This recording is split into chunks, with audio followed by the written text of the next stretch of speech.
Yo, how's it going, guys and girls? My name's Chris and welcome to my channel, CSM Investing. So, saving and money management is a massive part of this channel, as I believe in becoming financially free of any debt and having a handle on your life. Whether that's surrounding money, relationships, whatever it is, but I believe that you can do it. And with just a little bit of help, a little bit of a push, will get you where you need to be. Now, breaking free of that 9-to-5 job that's killing your gains is of the utmost importance. And being wealthy and rich is what everybody wants and will be able to get you there. But in this video, we're going to be talking about what mistakes you might be making that are still keeping you broke. Now, some of these things might not even be your fault, but there are always things that we can change to improve on our own situation. So let's wake up and snap back into reality. Life is hard, but mistakes are inevitable.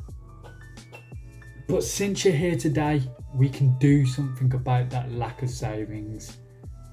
But I would also like to say that I'm not a financial advisor, and anything that I do say, please take with a pinch of salt. And since you're all here, make sure to like, subscribe, and hit that notification bell. Right, let's get straight into the video. The first and most obvious reason for you not to have any savings is because you're overspending. Oh, Chris, I want to have fun. I want to spend all my money because something costs everything nowadays. How can I go out there and have fun if I can't spend money? Look, you are right. There is a lot of things out there that cost money. But if in order for you to have fun, you need to be spending money either on drinking alcohol, which in that case, that is a massive problem, or whether it's you wanting to go out every month and spend your check on the new latest clothes or branding, that is also a problem. You need to get a better grasp on how to handle money. Overspending, yes, this might cause endorphins in your brain when you go out and cop these new clothes, but it's a short-term fix. What happens next month and the month after that and the month after that, you'll end up with nothing except a pretty wardrobe or, a few drunken mistakes. And if that's you, fair enough. I ain't judging, but I do suggest changing life and turning things around. I get that I sound boring and so what, you know what I mean? But spending money, it's not the way. Trust me, I used to be the same. I used to go out there, spend every last bit of the wage that I just earned, but it's not a viable way of saving. If you want to save up for a mortgage and you're constantly going down to the pubs, clubs, or you're spending your money on clothes, you're not going to get anywhere, and you are the problem. You can't sit there and say, oh, I don't know where all my money's going. I don't know why I don't have enough savings, because obviously you do know where it's going, but you just don't want to admit that to yourself. I get where this whole brand snob thing comes in. But is it really worth looking nice when you're trying to save up for something as important as a mortgage? Don't stress. Breathe. It's an easy adjustment in your life.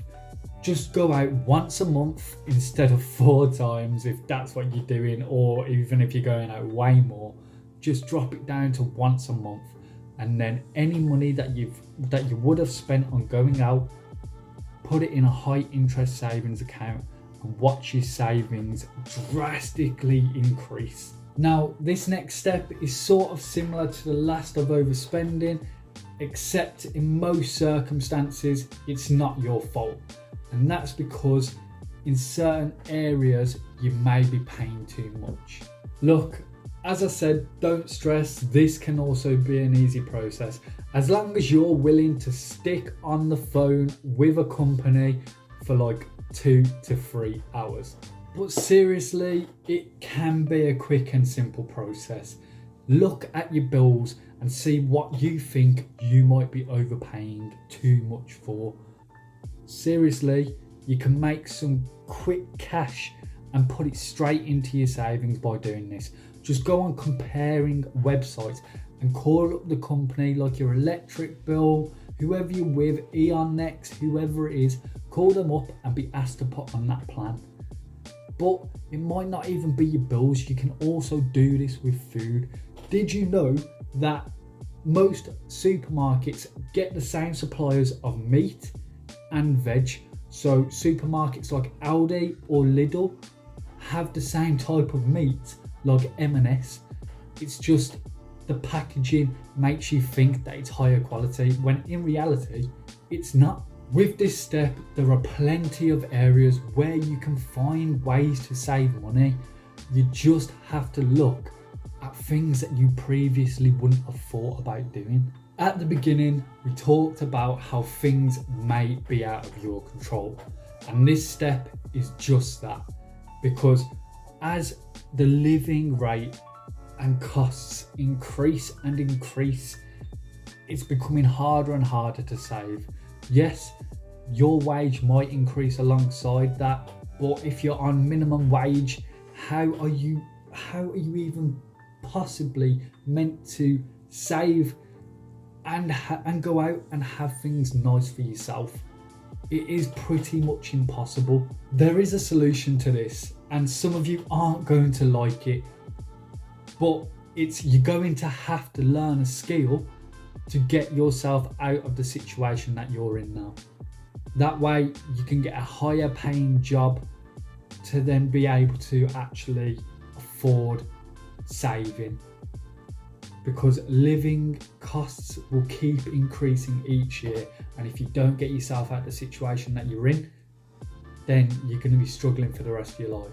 Now, where this step becomes your issue is when, if your wage increases, don't allow your living costs to also increase. So you don't need that new car, you don't need that new big house just because you've come into some extra money. That extra money should be put away into a high interest savings account, or into some investments that will increase on your wealth even further. It doesn't mean go out and spend it on stupid liabilities. Don't do that. Live below your means. I'm just going to put it simple to you. If you do this, you are stupid. Like, you are dumb, because that way you've literally just put yourself in the exact same boat that you was previously, except now the things that you've got are a little bit flashier. You're still living paycheck to paycheck, so you're still going to be struggling. Your wealth hasn't increased. Your liabilities just have. Don't be dumb. Be smart with your money. I'm guessing at one point or another, your parents or your grandparents have turned around to you and said that your house is your biggest asset. Well, I can tell you something for nothing. Don't listen to them. It's not true.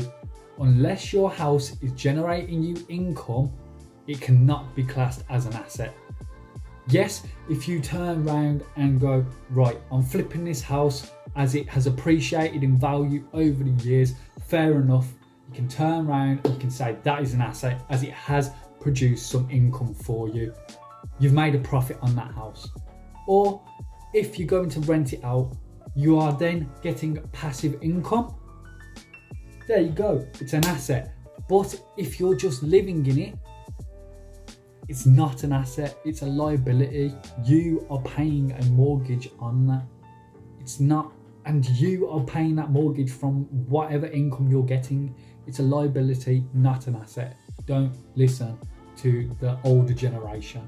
Look, they got this notion because back when they were buying properties in Birmingham, the average price for a house was £4,490. That was back in 1970. Now in 2021, The average price for a house is £450,000. So of course they're going to turn around and say that it's your biggest asset because they saw crazy appreciation. Whereas we'd have nothing. You never know how far inflation's going to go. You never know how far living costs are going to go. So maybe in a few years, a house might end up costing on average in Birmingham £850,000. But we don't know. So they can't really turn around and say that this is an amazing thing to do because times have changed. And trust me, the same goes for your car. Don't make the mistake of thinking that liabilities are assets because it will eat into your savings. As soon as you buy that car, it depreciates by 40%. That's as soon as you take it off the lot. So take my advice on this, okay? Don't mistake assets for liabilities. Don't mistake liabilities for assets. Be smart with your money. My final thoughts here are that saving money doesn't have to be this difficult thing.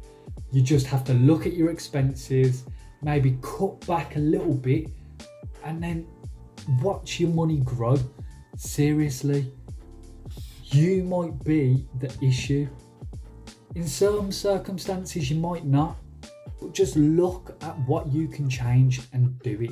So just start making the adjustments today. I'm Chris, and thanks for coming to my channel. Peace.